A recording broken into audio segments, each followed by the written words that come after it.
रेहान और सलीम दो दोस्त थे। दोनों एक ही वर्कशॉप में मैकेनिक का काम करते थे।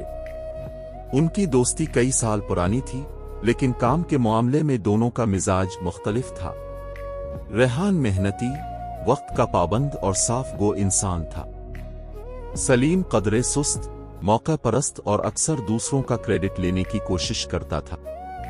एक दिन वर्कशॉप में एक महंगी गाड़ी आई जिसे ठीक करने का काम रेहान को मिला, लेकिन सलीम ने मालिक से बात करके ये काम खुद ले लिया। रेहान को जब पता चला तो वो हैरान रह गया।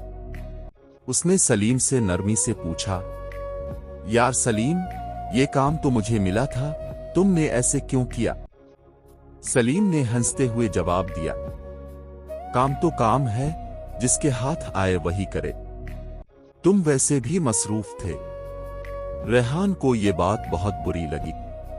उसने सलीम को समझाने की कोशिश की, ये तरीका ठीक नहीं। अगर हम एक टीम हैं तो एक दूसरे की इज्जत और हक का ख्याल रखना चाहिए। लेकिन सलीम जिद पर उतर आया, तुम्हें हर बात का मसला बनाना आता है, तुम्हें तो लगता है तुम ही सब कुछ हो। बात बड़ी तल्ख कलामी शुरू हो गई और दोनों दोस्तों में झगड़ा हो गया। वर्कशॉप के मालिक ने बीच बचाव करवाया, लेकिन रेहान दिल बर्दाश्ता हो चुका था। उसने अगले दिन वर्कशॉप छोड़ दी और करीबी शहर में एक नई जगह काम शुरू कर दिया। कुछ दिन बाद सलीम को एहसास हुआ कि रेहान के बगैर न सिर्फ काम का माहौल खराब है, बल्कि गाहक भी कम आने लगे हैं। उसे अपनी गलती का एहसास हुआ। वो रेहान के पास गया और माजरत की। रेहान ने थोड़ी खामोशी के बाद कहा, दोस्ती बचानी हो तो खुद गर्जी छोड़नी होगी, वरना काम भी जाएगा और रिश्ता भी।